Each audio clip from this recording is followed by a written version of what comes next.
السلام علیکم ورحمۃ اللہ وبرکاتہ، نحمدہ ونصلی علی رسولہ الکریم۔ سامعین و ناظرین، آج ہم آپ کی خدمت میں عجیب نہیں عجیب تر چیزیں آپ کے سامنے رکھنے والے ہیں۔ دیکھیں جی، کسی عام بندے سے کوئی چیز اس طرح کی ہو تو پھر بندہ پریشان ہوتا ہے، لیکن غیر مقلدین سے ایسی چیزوں کا ہونا کوئی عجیب بات نہیں، لیکن ہیں عجیب تر، اس میں کوئی شک نہیں۔ لیکن کس سے ہوئی ہے بھائی؟ غیر مقلدین تو پھر عجیب نہیں ہے، کیونکہ ان کے سامنے یعنی ان کے پاس ان چیزوں کی بالکل کمی نہیں ہے، بہت ساری عجیب چیزیں ان کے ہاں مل جاتی ہیں۔ ہم آپ کے سامنے چند ان کے علماء کی ایسی باتیں رکھتے ہیں، چند ان کے علماء کی ایسی چیزیں رکھتے ہیں، آپ سن کر یقیناً حیران رہ جائیں گے۔ بڑی حیرانگی کی چیزیں، بڑی عجیب تر چیزیں۔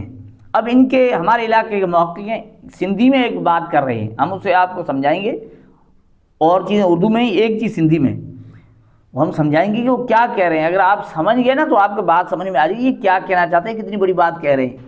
بڑی عجیب نہیں عجیب تر چیز۔ وہ ہمارے علاقے کے ہیں عبدالحفیظ سمو صاحب۔ عبدالحفیظ سمو صاحب جو کہتے ہیں وہ ہم آپ کے سامنے رکھتے ہیں۔